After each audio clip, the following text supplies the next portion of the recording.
Hi everyone, welcome back to Parcham. Wishing you all a very happy Diwali. All the Diwali निकल चुकी है, पर क्योंकि फेस्टिव सीजन अब 1-2 दिन और चलेगा, so wishing you all a very happy Diwali. आगे आने वाली छठ पूजा के लिए या जो भी कुछ फेस्टिविटीज़ आप लोग मनाते हैं उसके लिए आज हम मंथली करंट अफेयर्स अक्टूबर 2023 का लास्ट सेशन कवर करने वाले हैं। नए बच्चे जो पहली बार चैनल देख रहे हैं, प्लीज़ डो नॉट वरी। ऐसा नहीं है कि आज का सेशन आप पुराने सेशन देख करके ही अटेंड कर सकते हो। नो, हम हर महीने 5 to 6 इंडिविजुअल या इंडिपेंडेंट सेगमेंट्स के अंदर पूरे महीने के करंट अफेयर को कवर करते हैं, और उसमें से ये 6th सेगमेंट है। इनिशियल जो 5 सेगमेंट्स हैं उनको देखने के लिए आप ये जो वीडियो का टाइटल है उस पर क्लिक कीजिए, तो पूरा डिस्क्रिप्शन बॉक्स ओपन होगा, वहाँ पे आपको लिंक मिल जाएगा एंटायर प्लेलिस्ट का। आप वहाँ से जाके बाद में देख सकते हैं, बिकॉज आज की वीडियो का पुराने वीडियो से कोई लेना देना नहीं है, राइट।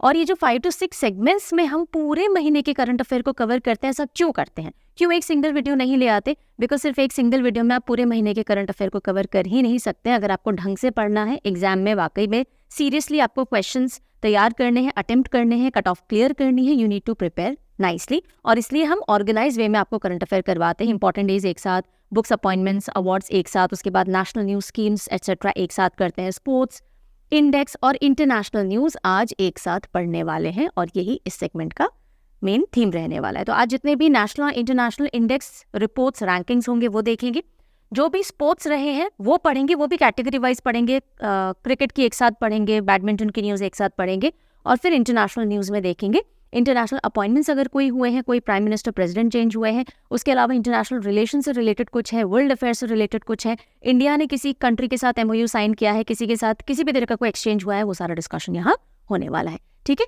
इन सभी पार्ट्स का एक सिंगल कंसोलिडेटेड PDF होता है जो parchamclasses.in पे अवेलेबल है, इंग्लिश में अलग, हिंदी में अलग। जो बच्चे चाहें वहां से जाकर के बाय कर सकते हैं, नॉमिनल सा प्राइस रखा जाता है। अगर आप रेगुलरली PDF से पढ़ना प्रेफर करते हो और सिर्फ करंट अफेयर आप पढ़ते हो, then it's better, just give me a moment, या सो इट्स बेटर कि आप मूव कर जाए इस सब्सक्रिप्शन की तरफ, जिसमें आपको डेली, वीकली, 6 मंथली सारे सब्सक्रिप्शन PDF मिल जाते हैं एक ही जगह पे। और अगर आप बाकी सारे सब्जेक्ट्स भी PDF से प्रेफर करते हैं तो PDF बैंक की तरफ मूव कर जाइए, ये सब्सक्रिप्शन भी इसमें एडेड मिल जाएगा आपको। इकोनॉमिकल भी पड़ता है, कन्वीनियंट भी पड़ता है, ये दोनों चीज़ें आपको परचम ऐप पे मिल जाएंगी। ऐप का लिंक आपको डिस्क्रिप्शन में मिल जाएगा, ठीक है। अब आगे बढ़े उससे पहले एक न्यू लॉन्च हुआ है परचम ऐप के ऊपर, पर्टिकुलरली बैंकिंग वाले बच्चों के लिए, बिकॉज बहुत टाइम से एक रिक्वेस्ट आ रही थी बैंकिंग स्टूडेंट्स की कि मैम PYQ कंपाइलेशन ले आइए, और अगर कोई कोर्स पॉसिबल हो बैंकिंग अवेयरनेस का या जनरल अवेयरनेस का तो अभी के लिए आपके लिए 5 ईयर कंपाइलेशन PYQ का हम ले आए हैं, जिसमें 2400 से भी ज़्यादा PYQ आपको लास्ट 5 ईयर में जो भी इंपॉर्टेंट बैंकिंग एग्जाम हुए हैं, जिसमें IBPS के अंडर में जो एग्जाम्स आते हैं, RBI, SBI, SIDBI और NABARD, इन सबके बैंकिंग अवेयरनेस, करंट अफेयर्स और जनरल अवेयरनेस का पूरा कंपाइलेशन है। You can check this out on Parcham app, ठीक है जी। अगर कोई भी डाउट, क्वेरी, कंफ्यूजन है तो you can always contact on this number. WhatsApp भी कर सकते हैं, कॉल भी कर सकते हैं। मॉर्निंग 10 से इवनिंग 6 के बीच में you can contact on this number. Otherwise app chat में तो आप चैट कर ही सकते हो, that is also a feasible way to contact us. Otherwise ये परचम का ईमेल आईडी है। कभी भी PDF रिलेटेड कोई प्रॉब्लम आती है, आपने बाय किया, आपको मिल नहीं रहा, डाउनलोड नहीं हो रहा, आपने लिंक एक्सपायर हो गया एटसेट्रा, तो always use this email address. इस पे आप अपना पेमेंट रिसीट के साथ में अपनी प्रॉब्लम लिख दिया कीजिए, टीम बहुत प्रॉम्प्टली आपको रिस्पॉन्ड करेगी। चलिए जी अब स्टार्ट करेंगे हमारे किक स्टार्ट क्वेश्चन के साथ में। तो आ जाइए पढ़ाई मोड पे। सो पहला जो क्वेश्चन है फर्स्ट कैटेगरी से मैं आपको दे रही हूँ, इंडेक्स रैंकिंग से। ट्राई कीजिए इसको आंसर करने का। नहीं कर पाएंगे आंसर तो obviously I will be there to help you, पढ़ेंगे आज इसके बारे में, पर फिर भी कोशिश किया कीजिए। अगर कोई क्वेश्चन पूछा जाता है तो अगर कुछ आपने पढ़ा है तो ट्राई कीजिए आंसर करने का, नहीं पढ़ा है तो गूगल करने का कोशिश किया कीजिए। बिकॉज किसी भी क्वेश्चन के ऊपर आप अपने एफर्ट्स, एक्टिव एफर्ट्स डालोगे, वो क्वेश्चन एग्जाम में कभी आप भूलोगे नहीं। अगर आ जाएगा तो उसका आंसर 100% आप मार्क करके आओगे, ठीक है। What is India's rank on global hunger index 2023? Global hunger index 2023 के अंदर, जिसको इंडिया ने चैलेंज किया है कि नहीं, ये जो आपने इंडेक्स निकाला है, रिपोर्ट निकाली है, इसमें हमारी रैंकिंग सही नहीं है, आपके पैरामीटर्स गलत है, तो इंडिया इस इंडेक्स को चैलेंज कर रहा है that no we do not believe in this. But anyways, इसमें इंडिया का रैंक क्या है आपसे पूछा जा रहा है। इन चारों ऑप्शन में से what is the right answer, write down in the comment section. तो अब हम शुरू करेंगे हमारे पहले सेगमेंट से, इंडेक्स रैंकिंग एंड रिपोर्ट्स। उससे पहले 8 से 9 सेकंड का एक प्रील्यूड है, एक टीजर है, देख करके आइए ताकि परचम के बारे में सब जान सके। I am waiting on this site for you.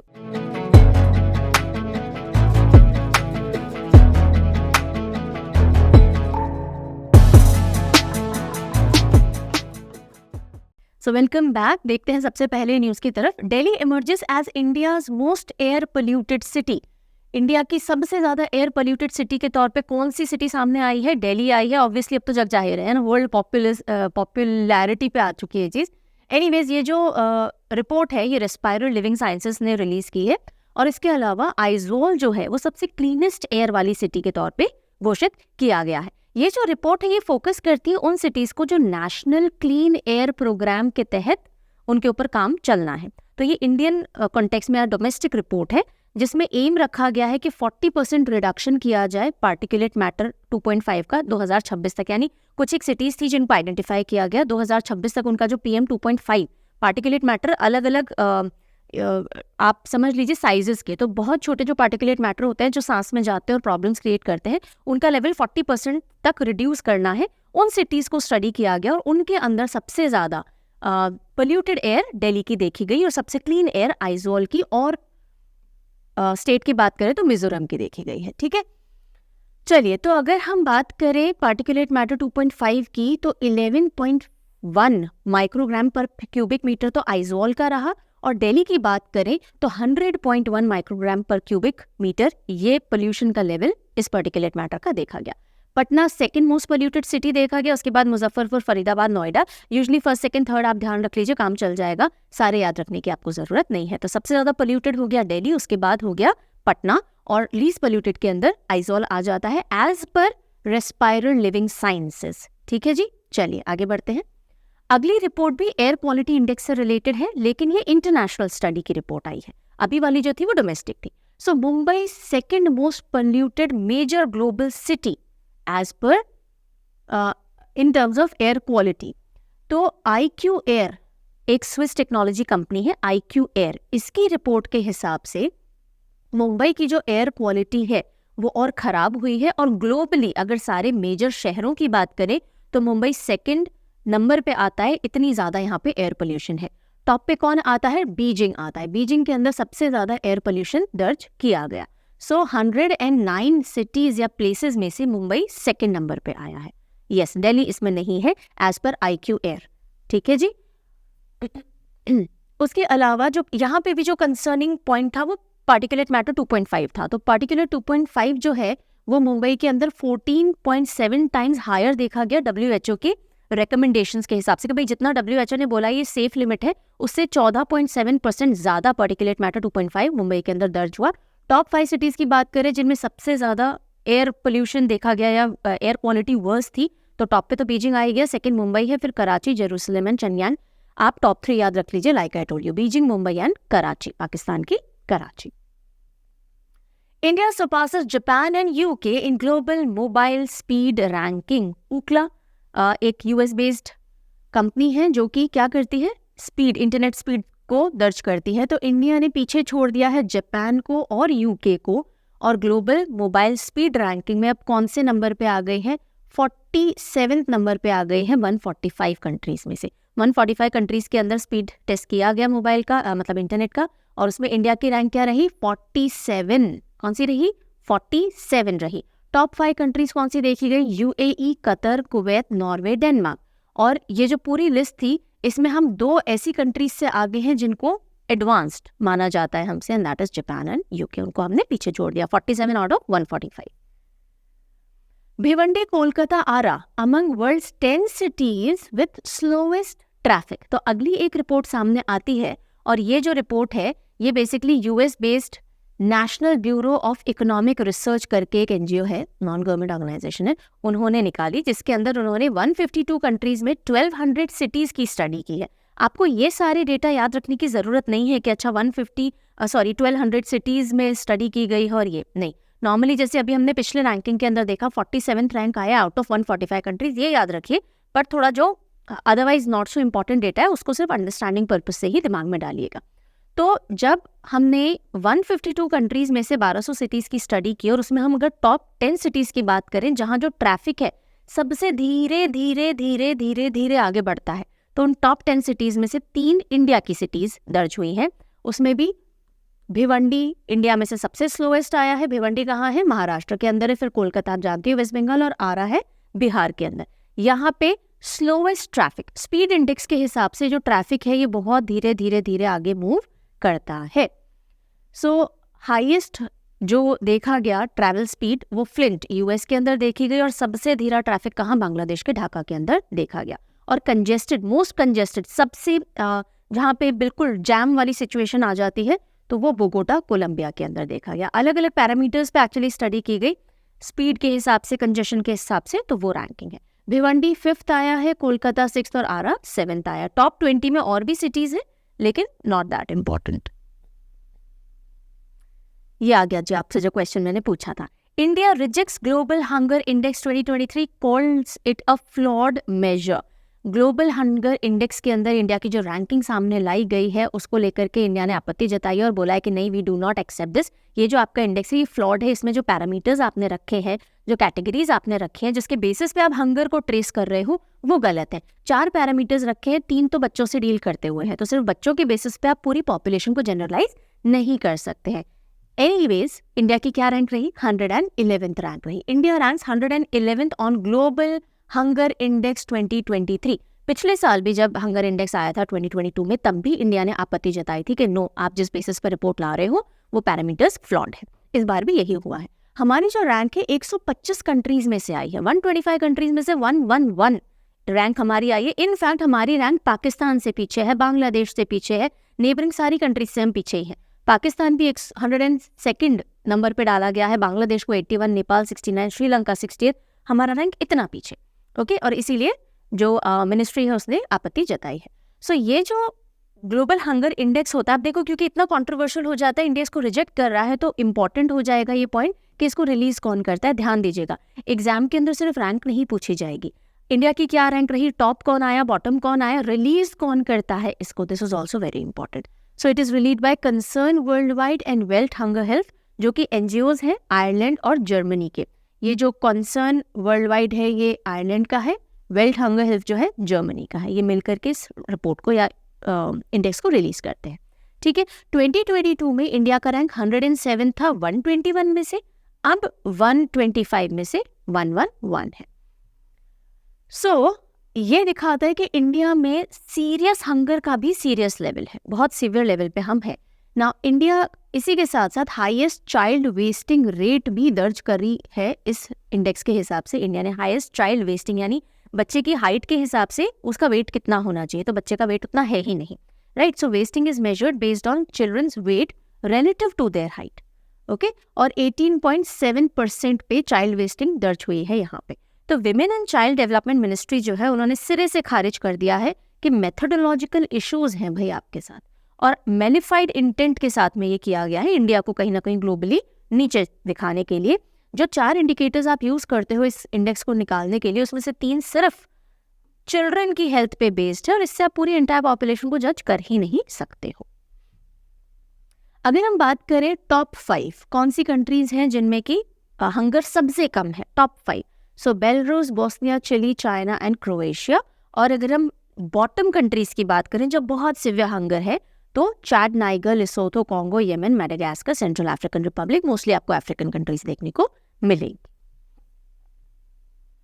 NTPC shines as sole Indian PSU on Forbes 2023 World's Best Employers List। तो फोर्ब्स ने दुनिया के, वर्ल्ड के सबसे बेस्ट एम्प्लॉयर्स की लिस्ट सामने लाई, जो अच्छे एम्प्लॉयर्स हैं, बेस्ट एम्प्लॉयर्स हैं, और उनमें इंडिया से एकमात्र पब्लिक सेक्टर अंडरटेकिंग यानी गवर्नमेंट कंपनी बोल दीजिए PSU जो शामिल हुई या जिसका नाम आया वो थी कौन सी है?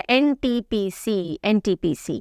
ऑलराइट, इसी से रिलेटेड अगली न्यूज़ है Forbes world's best employers list 2023, और टॉप 700 कंपनीज की वर्ल्ड रैंकिंग की गई और उसमें 261 नंबर पे आई है हमारी NTPC। टॉप किसने किया है? सैमसंग ने किया है, फिर माइक्रोसॉफ्ट, फिर अल्फाबेट 3rd नंबर पे रहा।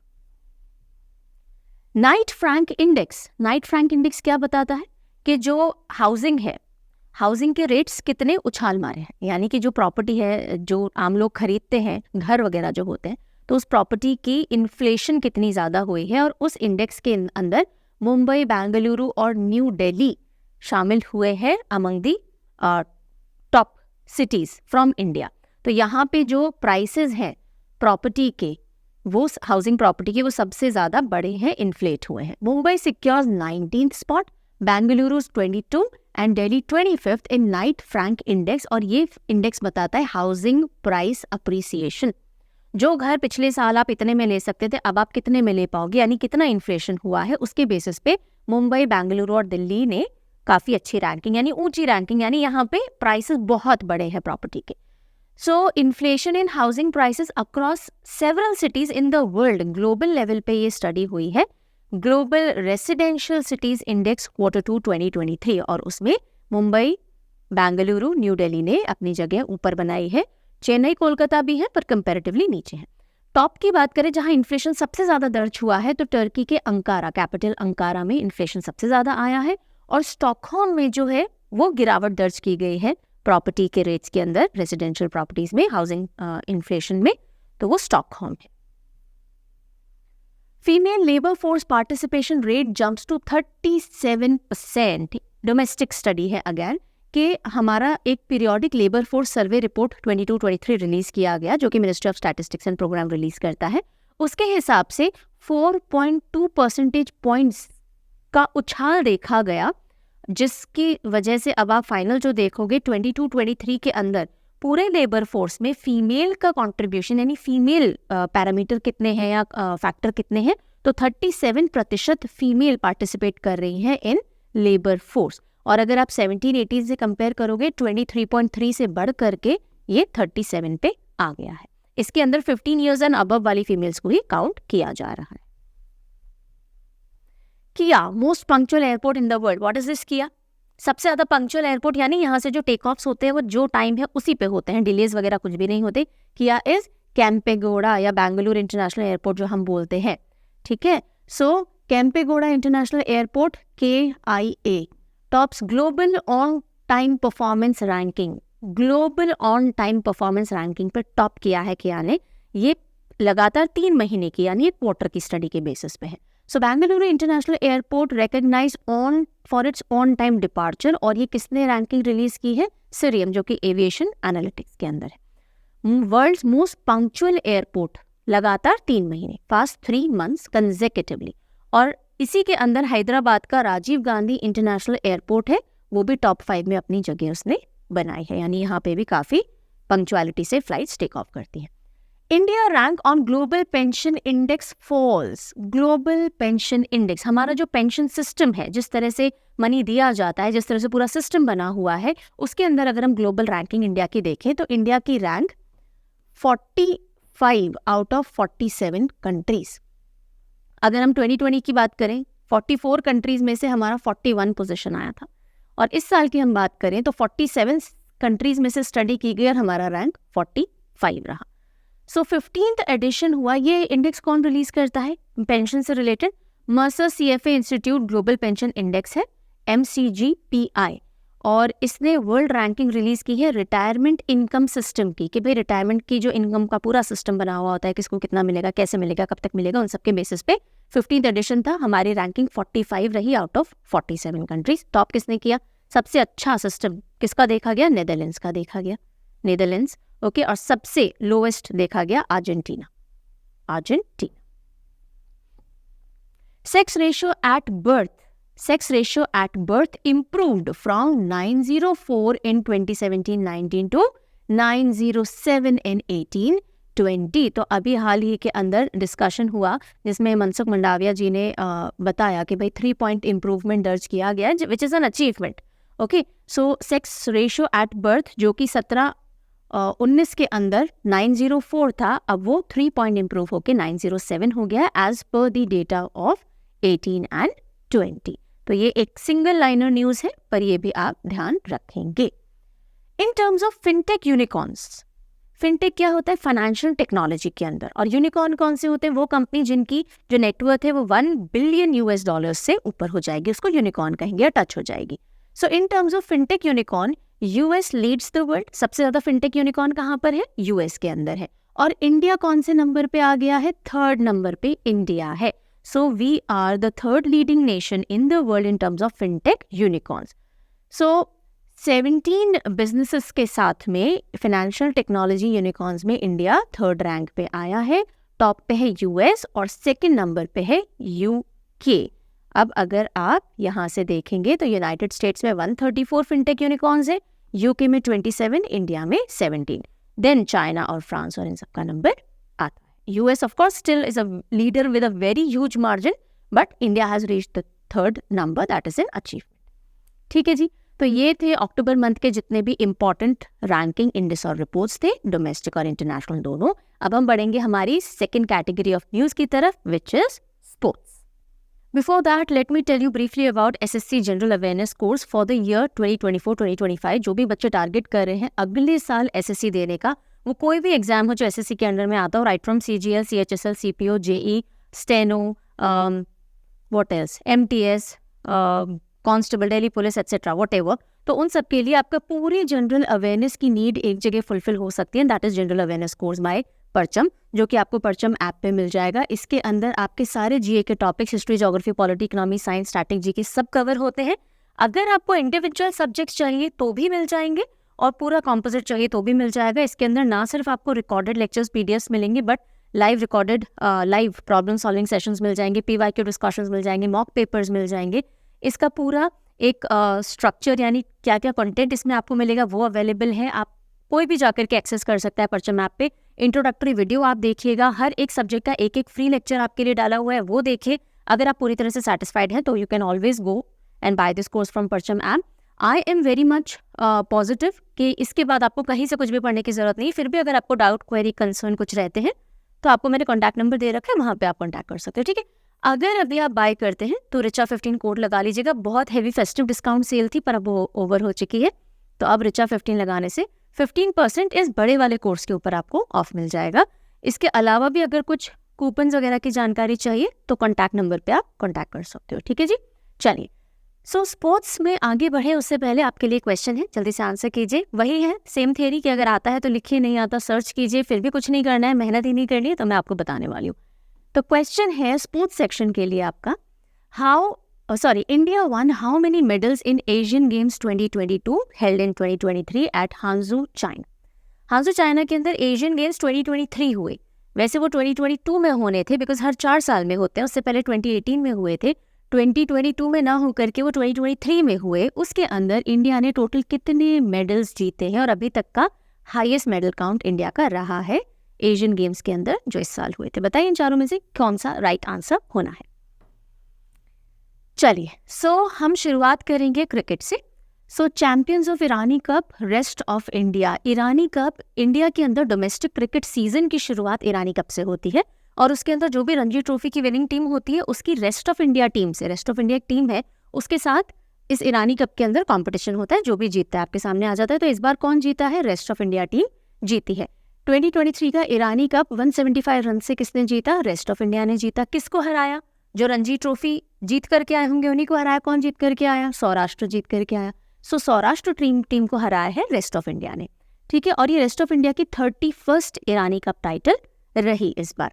कहाँ पे हुआ फिनाले? राजकोट, गुजरात के अंदर हुआ. Like I told you, domestic cricket season जो होता है इंडिया में उसकी शुरुआत ईरानी कप से होती है, और इसमें रणजी ट्रॉफी चैंपियन और रेस्ट ऑफ इंडिया टीम के बीच में जंग या मैच होता है. ईरानी कप बीसीसीआई यानी board of control for cricket in India organise करवाता है. 5960 से इसकी शुरुआत हुई थी. ईरानी कप ये जो नाम है किससे इंस्पायर्ड है? So it is named after जाल आर ईरानी, उनके ऊपर ये रखा हुआ है. और इसकी शुरुआत हुई जब रणजी ट्रॉफी की 25th एनिवर्सरी थी, तब 5960 में ईरानी ट्रॉफी शुरू की गई थी. ठीक है जी. और हर साल ये खेला जाता है. इसी के साथ साथ डोमेस्टिक क्रिकेट की कुछ और ट्रॉफीज देख लेते हैं. ये स्टैटिक की पॉइंट से बहुत इंपॉर्टेंट है, एग्जाम के अंदर देखे जाते हैं इस तरह के सवाल बहुत कॉमनली. सैयद मुश्ताक अली ट्रॉफी एक डोमेस्टिक ट्रॉफी है जो कि 2008-9 से शुरू हुई है, और ये T20 फॉर्मेट के अंदर खेली जाती है. ठीक है. देन देवधर ट्रॉफी है जो 73-74 सीजन से शुरू हुई है. 50 ओवर का ये एनुअल चैंपियनशिप होता है डोमेस्टिक क्रिकेट में. दुलीप ट्रॉफी है जो कुमार श्री दुलीप सिंह जी ऑफ नवानगर जी के को डेडिकेटेड या उनके नाम से इंस्पायर रखी गई थी. 61-62 से इसकी शुरुआत इंडिया के अंदर हुई थी। तो ये कुछ और डोमेस्टिक क्रिकेट से रिलेटेड ट्रॉफीज।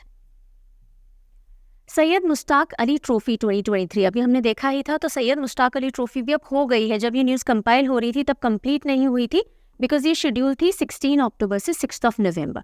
पर जब आज हम ये रिकॉर्ड या आप जब ये सुन रहे हो तो ऑब्वियसली ये खत्म हो चुकी है, इसके विनर्स डिक्लेयर हो चुके हैं। पर इस न्यूज़ में आपको नहीं मिलेंगे बिकॉज हम अक्टूबर की न्यूज़ कर रहे हैं। तो मैं बता सकती हूँ, but I would want you to tell me कि कौन रहे विनर्स सैयद मुश्ताक अली ट्रॉफी के। चलो मैं बता देती हूँ, पंजाब टीम विनर रही है। आप मुझे बताइए रनर अप कौन रहे हैं, ठीक है, किसको हराया है, यानी सेकंड पोजीशन पे कौन आए हैं। तो सैयद मुश्ताक अली ट्रॉफी जो है उसका 16th एडिशन खेला गया और 16 अक्टूबर से 6 नवंबर तक हुआ। पंजाब टीम जीती है। हराया किसको है वो आप मुझे बताओगे। इसका जो फर्स्ट सीजन था वो तमिलनाडु ने जीता था, 2006-07 से इसको खेला गया है। और अभी जो रिसेंट मोस्ट हुई थी 2022-23 के अंदर, उसमें मुंबई टीम जीती थी, हिमाचल को हराया था। ठीक है, इस बार पंजाब जीती है, किसको हराया है ये आप मुझे बताने वाले हो। देन जो इंडियन विमेन क्रिकेट टीम है उसको अपने नए कोच मिल गए हैं, और जो एक तरह से इंटरिम कोच आप बोल लीजिए वो अब हट गए हैं। और कौन है नए कोच? अमोल मजुमदार। कौन है? Amol Majumdar is the new coach of women cricket team and he is the former Mumbai captain और डोमेस्टिक क्रिकेट एक्सपर्ट हैं ये। अब ये हेड कोच के तौर पे इंडियन विमेन्स क्रिकेट टीम को कोच करेंगे। इससे पहले इंटरिम कोच की तरह से ऋषिकेश कनितकर इस पोजीशन पे काम कर रहे थे। ICC announces official mascots for cricket world cup 2023। So cricket world cup का अब तो फिनाले आने वाला है, 19th को फाइनल्स खेला जाएगा। इंडिया ऑलरेडी फाइनल्स में अपनी जगह बना चुकी है। तो आईसीसी, क्योंकि जब वर्ल्ड कप की शुरुआत हो रही थी, मैस्कॉट्स अनाउंस हो रहे थे, तब की ये खबर है कि मैस्कॉट्स कौन अनाउंस हुए क्रिकेट वर्ल्ड कप 2023 के। एक पेयर अनाउंस हुआ है, Blaze and Tonk. Blaze and Tonk. जो ब्लेज है वो फीमेल मैस्कॉट है, बॉलिंग बहुत रैपिड या फास्ट पेस बॉलर के तौर पे, शी इज ब्लेज आग। एंड टॉक जो कि आईसी कूल एटीट्यूड में, he is the male mascot और बैटिंग चैंपियन है। तो बैटिंग बॉलिंग का एक डुओ है ब्लेज एंड टॉक, इनको मैस्कॉट के तौर पर प्रेजेंट किया गया। Ajay Jadeja appointed as mentor for Afghanistan cricket team in ICC cricket world cup 2023। 2023 में आईसीसी क्रिकेट वर्ल्ड कप में जो अफगानिस्तान की टीम है उसको मेंटोर कौन कर रहे हैं? अजय जडेजा कर रहे हैं। इनको अपॉइंट किया गया था। और अजय जडेजा जी के बारे में देखें तो 15 टेस्ट मैचेस ही इंडिया के लिए खेल चुके हैं फ्रॉम 92 टू 2000। अब हाल ही में कल तो विराट कोहली ने रिकॉर्ड तोड़ा है सचिन तेंदुलकर जी का, राइट, शतक का अर्धशतक बना लिया है, यानी 50 more than 50 hundreds in ODI वो पूरे करके। लेकिन उससे पहले एक रिकॉर्ड बनाया रोहित शर्मा ने, और उसके बारे में आप देख लीजिए, ये भी वर्ल्ड कप के अंदर ही रिकॉर्ड बना है। तो वर्ल्ड कप 2020 मैच जो था इंडिया का अगेंस्ट अफगानिस्तान, जो खेला गया था अरुण जेटली स्टेडियम दिल्ली के अंदर, वहां रोहित शर्मा ने ब्रेक किया record most number of sixes in international cricket का। ठीक है, मोस्ट नंबर ऑफ सिक्सेस पहले क्रिस गेल के नाम था, अब उन्होंने ब्रेक करके रोहित शर्मा ने अपने नाम कर लिया है। एंड 556 सिक्सेस इन 473 इनिंग्स के अंदर इन्होंने ये रिकॉर्ड अपने नाम दर्ज किया है। सो नाउ नंबर 1 पे आ जाते हैं Rohit Sharma with maximum number of sixes in international cricket. Second number पे क्रिस गेल, थर्ड नंबर पे शाहिद आफरीदी। इनके सिक्सेस ये लिखे हुए हैं, 556 रोहित शर्मा के, 553 क्रिस गेल के एंड 476 शाहिद आफरीदी के। Then CRPF women bikers to celebrate women power. CRPF women bikers जो हैं उन्होंने एक cross country race sort of organise की विमेन पावर को और बढ़ाने के लिए, उसको डिस्प्ले करने के लिए। तो ये जो क्रॉस कंट्री थी इसकी शुरुआत श्रीनगर, शिलोंग और कन्याकुमारी 3 लोकेशन से होती है, और इसकी जो एंड होगी ये एकता नगर गुजरात के अंदर एंड हुई 31 अक्टूबर को। सो बेसिकली सीआरपीएफ ने कोलैबोरेट किया ministry of women and child development के साथ में, और एक क्रॉस कंट्री बाइक एक्सपेडिशन थी, रेस नहीं थी, एक्सपेडिशन यानी पूरी एक बाइक यात्रा सॉर्ट ऑफ वो निकालेंगे, उसका नाम था यशस्विनी। इस पूरे एक्सपेडिशन को क्या नाम दिया गया? यशस्विनी, जिसके अंदर टोटल 150 विमेन सीआरपीएफ ऑफिसर्स ने पार्टिसिपेट किया। 3 लोकेशन से वो शुरू हुए और फाइनली एक लोकेशन पे जाके खत्म हुए, और उन्होंने 15 स्टेट और 2 यूनियन टेरिटरीज को कवर किया during this expedition Yashaswini. Star badminton men's double pair of Satwik Sairaj Rankireddy and Chirag Shetty secured first position. कौन सी position? First position in recently released BWF ranking. So badminton world federation की जो रैंकिंग्स है उनमें पहली बार भारत की एक जोड़ी डुओ के अंदर फर्स्ट रैंकिंग पे पहुंची, और वो जोड़ी किसकी है? सात्विक साईराज और चिराग शेट्टी की जोड़ी है। ठीक है, चलिए फर्स्ट इंडियन डुओ। और अगर आप इंडिविजुअल्स की बात करें तो 4th इंडियंस हैं अब after Prakash Padukone and Saina Nehwal and Kidambi Srikanth, तो 4th, दोनों को 4th पोजीशन पे दे दीजिए। और अगर डुओ की बात करें तो पहला डुओ है। इंडिविजुअल इंडियंस की बात करें तो 4th नंबर पे दोनों आते हैं जिन्होंने BWF रैंकिंग्स के अंदर फर्स्ट पोजीशन हासिल की है। सबसे पहले हम बात करें तो 1980 के अंदर प्रकाश पडुकोण जी ने ये रैंकिंग हासिल की थी। और अगेन अगर आप लौट आइए सात्विक साईराज और चिराग शेट्टी पे, तो 2023 में इन्होंने Swiss open, Indonesia open, Korean open अपने नाम किया। कॉमनवेल्थ जो हुए थे गेम्स पिछले साल, उसमें इन्होंने मेंस डबल कैटेगरी के अंदर गोल्ड लिया था इंडिया के लिए। BWF world junior championship 2023, BWF world junior championship 2023 के अंदर इंडिया से आयुष शेट्टी ने ब्रॉन्ज मेडल अपने नाम किया। अब देखिए 2-3 रीजन होते हैं जिसकी वजह से जूनियर कैटेगरी की न्यूज़ शामिल की जाती है। पहला तो ये होता है अगर ब्रॉन्ज, सिल्वर, गोल्ड किसी प्रेस्टिजियस चैंपियनशिप में इंडिया लेकर के आइए, B it junior category also, तो भी आपको पता होना चाहिए। दूसरी चीज आपसे पूछा जा सकता है आयुष शेट्टी कौन से स्पोर्ट से जुड़े हुए हैं। स्टेटमेंट ऐसे आ सकता है आयुष शेट्टी जिन्होंने हाल ही में ब्रॉन्ज मेडल हासिल किया BWF वर्ल्ड जूनियर चैंपियनशिप, या BWF नहीं लिखेंगे, जूनियर चैंपियनशिप्स में, वो कौन से स्पोर्ट से जुड़े हुए हैं। ठीक है, तो आपको पता होना चाहिए बैडमिंटन से इनका एसोसिएशन है, या फिर इस चैंपियनशिप से जुड़ा हुआ कोई इंपॉर्टेंट स्टैटिक फैक्ट पूछा जा सकता है। जैसे साइना नेहवाल है, इससे पहले वही एक मेडल लेकर के आई थी, गोल्ड मेडल पर्टिकुलरली, एक सिंगल गोल्ड मेडल आज तक हमको जूनियर BWF चैंपियनशिप्स में मिला है, तो वो पूछा जा सकता है, राइट। तो जब भी आप न्यूज़ पढ़ते हो, अगर आप चैनल से पढ़ रहे हो, मुझसे पढ़ रहे हो, आपको समझ वैसे आ जाएगा जो न्यूज़ इंक्लूड की जा रही है वो इंपॉर्टेंट है। अदरवाइज कभी आप पढ़ते हो तो सोचा करिए कि क्या यहाँ से क्वेश्चन बनने के चांसेस होते हैं। ठीक है, सो इंडिया के आयुष शेट्टी ने ब्रॉन्ज मेडल जीता है BWF वर्ल्ड जूनियर चैंपियनशिप में। अब ये कहाँ हुई चैंपियनशिप? जो फिनाले है USA के अंदर हुआ। अभी तक इंडिया ने टोटल इतने सालों में 1992 से 11 मेडल हासिल किए हैं जूनियर्स में, जिसमें एक गोल्ड मेडल है। कौन लेकर के आए हैं? साइना नेहवाल लेकर के आई हैं 2008 के अंदर। इससे पहले इन्होंने सिल्वर भी जीता था। Then Unnati Hooda captures women single title, यानी कि गोल्ड ले लिया, okay, at Abu Dhabi masters 2023। Abu Dhabi masters 2023 भी बैडमिंटन वर्ल्ड फेडरेशन सुपर 100 का इवेंट है, और इसमें उन्नति हुडा, तो कौन से स्पोर्ट से जुड़ी हुई है? ये बैडमिंटन से। उन्नति हुडा ने विमेन सिंगल्स टाइटल अपने नाम किया है अबू धाबी मास्टर्स में, और यंगेस्ट इंडियन बन गई हैं इस टाइटल को जीतने वाली। लास्ट ईयर उन्होंने ये टाइटल जीता था भी, तब वो 14 साल की थी, अब वापस उन्होंने जीता है। बट बैडमिंटन वर्ल्ड फेडरेशन की अगर हम बात करें तो 1934 में बना था, और इंटरनेशनल ओलंपिक कमेटी भी इसको रिकग्नाइज करती है कि जो भी बैडमिंटन से रिलेटेड इंटरनेशनल टूर्नामेंट चैंपियनशिप्स होंगे उनको गवर्न करने वाली ये बॉडी है। Then coming over to 44th Ryder cup, तो सबसे पहला क्वेश्चन आता है राइडर कप कौन से स्पोर्ट से जुड़ा हुआ है? राइडर कप गोल्फ से जुड़ा हुआ है। किससे जुड़ा हुआ है? गोल्फ से जुड़ा हुआ है। सो राइडर कप पर्टिकुलरली जो है वो यूरोप और USA की टीम्स के बीच में खेला जाता है।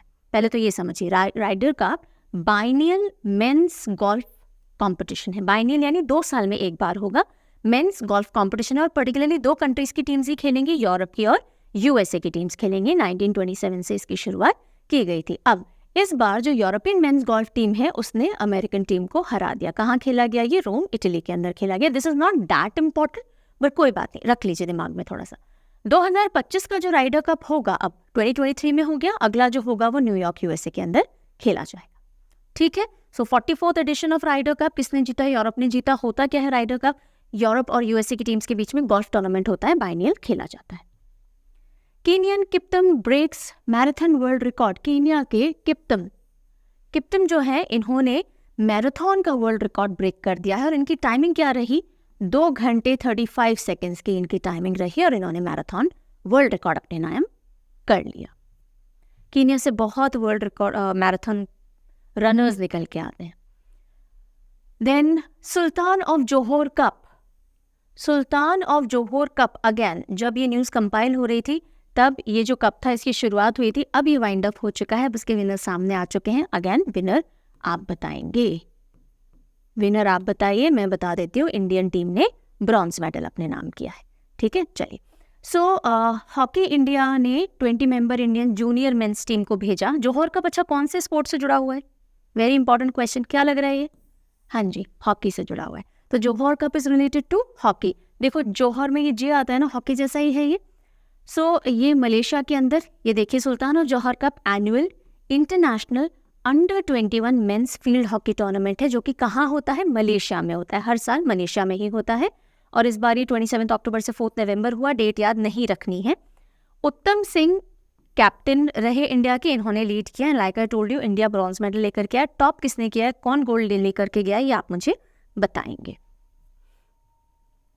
Jharkhand CM Hemant Soren unveils mascot Juhi, ये एलिफेंट है Juhi, for women's Asian champion trophy 2023। Ranchi के अंदर इन्होंने इस मैस्कॉट को अनवील किया।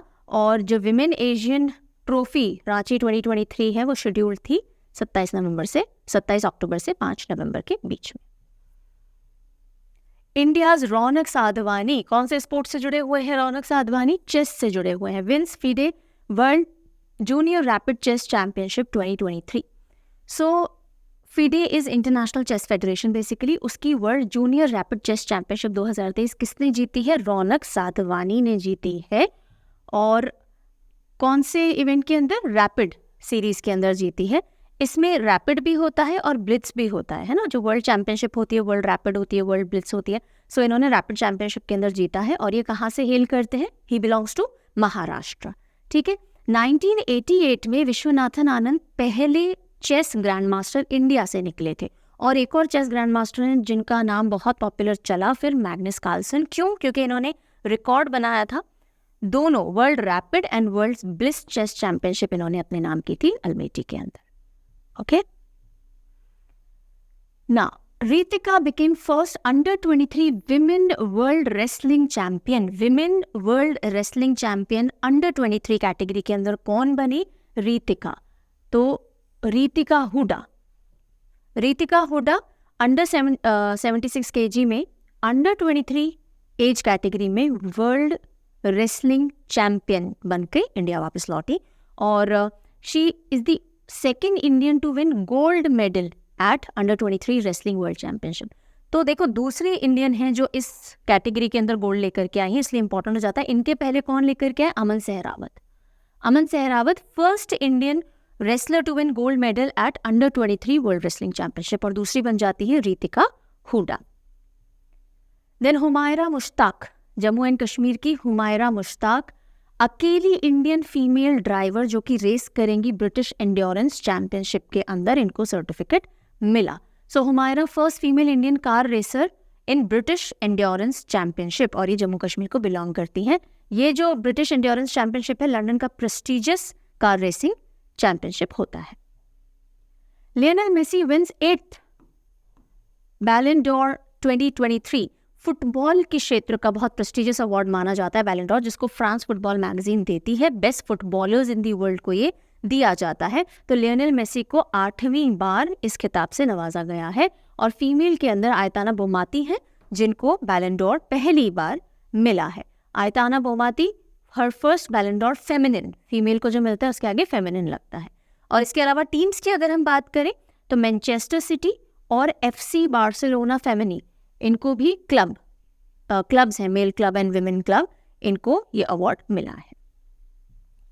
अब कहानी आएगी एशियन गेम्स 2023 की, बिकॉज अक्टूबर के अंदर एशियन गेम्स देखे गए। इंडिया ने 100 से भी ज़्यादा मेडल पहली बार जीते हैं। कितने मैं अभी नहीं बताऊंगी बिकॉज मैंने आपसे क्वेश्चन पूछा था, मैंने लिख दिया है कि यहाँ पे लिख दिया है 107 107 मेडल्स के साथ हमने एशियन गेम्स बहुत सक्सेसफुली क्लोज किए। मेडल टैली में तो हम 4th रैंक पे आए, लेकिन इंडिया का अभी तक का सबसे अच्छा प्रदर्शन एशियन गेम्स में रहा है सिंस द इंसेप्शन।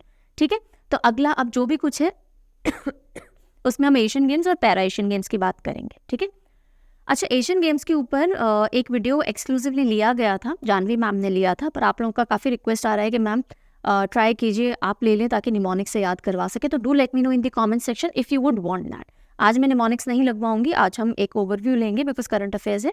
अगर आपको लगता होगा तो एशियन गेम्स का थोड़ा स्टैटिक और थोड़ा करंट मतलब पूरा करंट लेते हुए जो भी इंपॉर्टेंट है वो निमोनिक्स से हम डील करेंगे। If you want that video do let me know in the comment section. Okay, अगर ज़्यादा डिमांड आएगी तो ही वो वीडियो लेंगे, अदरवाइज लिया हुआ है ऑलरेडी। सो एशियन गेम्स 2023 मेडल लिस्ट के बारे में पूरा देखते हैं। हांगझो एशियन गेम्स, पहली चीज़ तो ये क्लियर रखिएगा, ये 2023 में ओरिजिनली नहीं होने थे, 2022 में होने थे, हुए 2023 में है, ठीक है, क्योंकि हर 4 साल में एक बार होते हैं। लास्ट टाइम 2018 में इंडोनेशिया में हुए थे, इस बार 2022 में होने थे, लेकिन हुए 23 के अंदर है। चाइना हांगझो में हुए। इस बार 100 पार का एक कमिटमेंट हम लेके चले थे कि 100 से ज़्यादा मेडल्स लाएंगे, और वो हमने पूरा किया है। टोटल 107 मेडल्स इंडिया ने जीते हैं। कितने गोल्ड हैं इनमें? 28 गोल्ड, ये नंबर याद रखना है हमको, ओके। 28 गोल्ड हैं, 38 सिल्वर है, 41 ब्रॉन्ज है। पूछ लिया जाता है, okay, be very mindful of this, पूछ लिया जाता है। इससे पहले 2018 में जब एशियन गेम्स हुए थे, हमने 70 मेडल्स जीते थे, ठीक है, जकार्ता एशियन गेम्स जो थे। दूसरी बार ऐसा हुआ है कि हमने 100 मेडल का ये जो एक बेंचमार्क है वो क्रॉस किया है। 3 इंपॉर्टेंट गेम्स की अगर हम बात करें, ओलंपिक्स ले लो, कॉमनवेल्थ ले लो या एशियन गेम्स ले लो, इनमें दूसरी बार ऐसा हुआ है कि हम 100 मेडल के ऊपर गए हैं।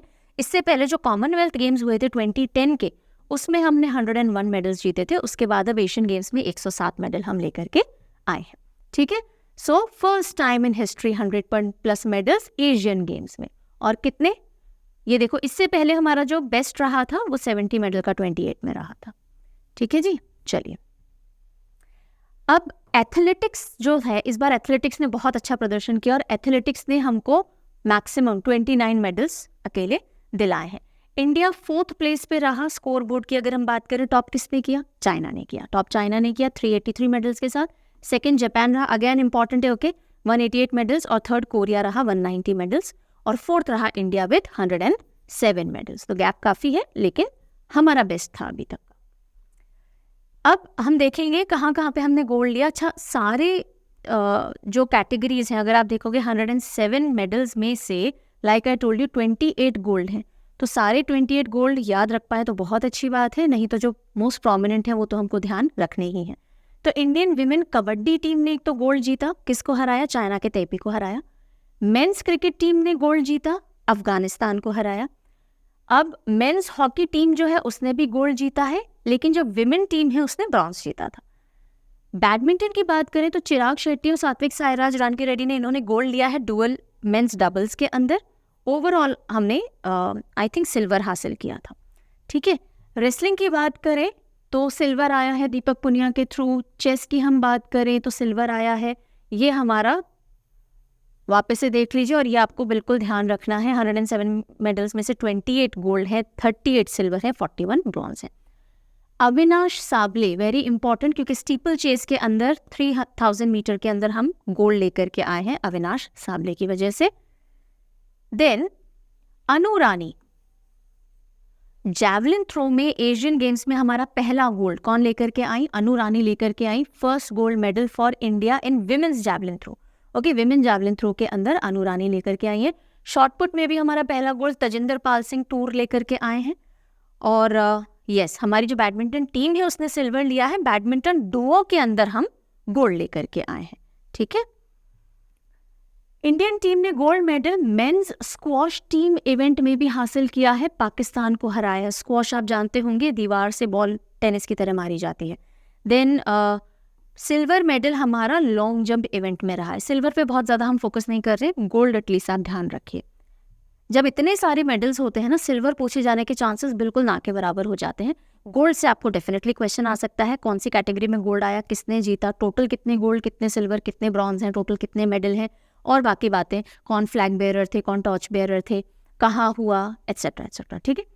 Then women's 5000 metre gold medal हम लेकर के आए हैं। विमेन 5000 मीटर जो रेस होती है उसके अंदर पारुल चौधरी ने गोल्ड जीता है, और ये इनका दूसरा मेडल था एशियन गेम्स में। इससे पहले सिल्वर लेकर के आई थी विमेन 3000 मीटर स्टीपल चेस के अंदर। सो 2 मेडल इन्होंने अपने नाम किए हैं, इंपॉर्टेंट है ये पॉइंट, ध्यान रखेंगे। Neeraj Chopra men's javelin throw के अंदर गोल्ड मेडल लेकर के आए हैं, और साथ ही साथ किशोर कुमार जीना है जिन्होंने सिल्वर लिया है। तो यहाँ ऐसा पूछा जा सकता है किशोर कुमार जीना कौन से स्पोर्ट से जुड़े हुए हैं, तो जैवलिन थ्रो हो गया। लवलीना बोर्गोहेन सिल्वर लेकर के आए हैं बॉक्सिंग के अंदर। देन जो हमारा मिक्स्ड डबल स्क्वॉश इवेंट है, मिक्स्ड डबल यानी मेल और फीमेल की टीम बनती है, उसके अंदर गोल्ड मेडल लाए हैं। और टीम में कौन रहे? दीपिका पलिकल और Harinder Pal Sandhu, right. Then if you talk about compound archery team, तो विमेंस कंपाउंड आर्चरी टीम के अंदर भी हमने गोल्ड हासिल किया है, और कंपाउंड आर्चरी मिक्स्ड टीम के अंदर भी हमने गोल्ड हासिल किया, आर्चरी यानी तीरंदाजी। जब यूजुअली टीम की बात आ रही होती है तो इंडिविजुअल प्लेयर्स के नाम कम पूछे जाते हैं, लेकिन फिर भी एक बार नॉलेज के लिए आपको पता रहने चाहिए। बाकी इंडिविजुअल इवेंट में तो आपको प्लेयर का नाम पता होना ही चाहिए। First Indian woman to win Asian games medal in shot put event, ठीक है, किरण बलिया।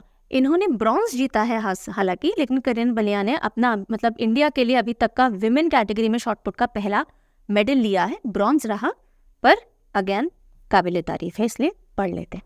अच्छा, अब जिन बच्चों ने पीडीएफ लिए हैं उनको मैं बता दूं, आपके पीडीएफ के अंदर ये वाला स्लाइड नहीं होगा, बिकॉज जब मैं ये वीडियो बना रही थी मुझे लगा ये स्लाइड एक डाल देना चाहिए, बिकॉज थोड़ी सी कॉम्पोजिट इन्फॉर्मेशन हो जाएगी। तो आप या तो स्क्रीनशॉट ले लीजिए या हैंड नोट ले लीजिए इसका, बस यही चीज़ एक है जो मिसिंग है, बाकी तो सब ऑफ कोर्स होता ही है, कुछ एक्स्ट्रा ही हो जाता है रादर। सो हरमनप्रीत सिंह और लवलीना बोर्गेन जो है उन्होंने फ्लैग बेयरिंग की थी, हांजो ओपनिंग, जो हमारे एशियन गेम्स की ओपनिंग थी। क्लोजिंग सेरेमनी की बात करें तो PR श्रीजेश इंडिया के फ्लैग बेयरर रहे क्लोजिंग सेरेमनी के अंदर। मैस्कॉट हांजो गेम्स 19, अच्छा कौन सा एडिशन था ये एशियन गेम्स का? 19th एडिशन, ठीक है। तो इसके जो मैस्कॉट हैं वो स्मार्ट ट्रिपलेट्स, 3 रोबोट हैं, 3 स्पोर्टी रोबोट्स जिनको स्मार्ट ट्रिपलेट्स कहा गया, ये मैस्कॉट रहे। नेक्स्ट एशियन गेम्स कहाँ खेले जाएंगे, साल को लेके कंफ्यूजन है कि भाई 23 में हुआ है तो अब 2027 में होगा या 2026 में होगा। 2026 में होगा, जो ओलंपिक कमेटी का कैलेंडर सामने आता है उसके अंदर ये रिफ्लेक्टेड है। जापान में 2026 के अंदर नेक्स्ट एशियन गेम्स खेले जाएंगे, और 2018 एशियन गेम्स जो इससे पहले वाले हुए थे वो कहाँ हुए थे? इंडोनेशिया के अंदर हुए थे, ठीक है। तो ये कुछ फैक्ट्स चेक हो गए यहाँ पे। फिर हम आते हैं पैरा एशियन गेम्स पे। एशियन गेम्स हुए, उन्हीं के साथ पैरा कैटेगरी में भी हुए, चाइना हांजो के अंदर ही हुए, 22 to 28 अक्टूबर ये खेले गए। ताइक्वांडो और पैरा कनोए, कनोए होती है एक छोटी सी बोट जैसी होती है, सिंगल इंसान बैठ सकता है, इस तरह की एक बोट जैसी होती है। तो पहली बार उन्होंने एशियन गेम्स में डेब्यू किया इन दोनों इवेंट्स ने, ठीक है, पैरा कैटेगरी के अंदर। मैस्कॉट कौन रहा? फीफी। फीफी ये जो बर्ड है, फीफी मैस्कॉट रही, डिवाइन बर्ड लियांजू कल्चर की, और एम्बलम रहा एवर फॉरवर्ड। देन इंडिया कितने मेडल्स हासिल किए इंडिया ने पैरा एशियन गेम्स के अंदर? 111। कितने? 111। एशियन गेम्स में 107 थे, पैरा के अंदर 111 थे। ये 4th एशियन पैरा गेम्स थे जो खेले गए।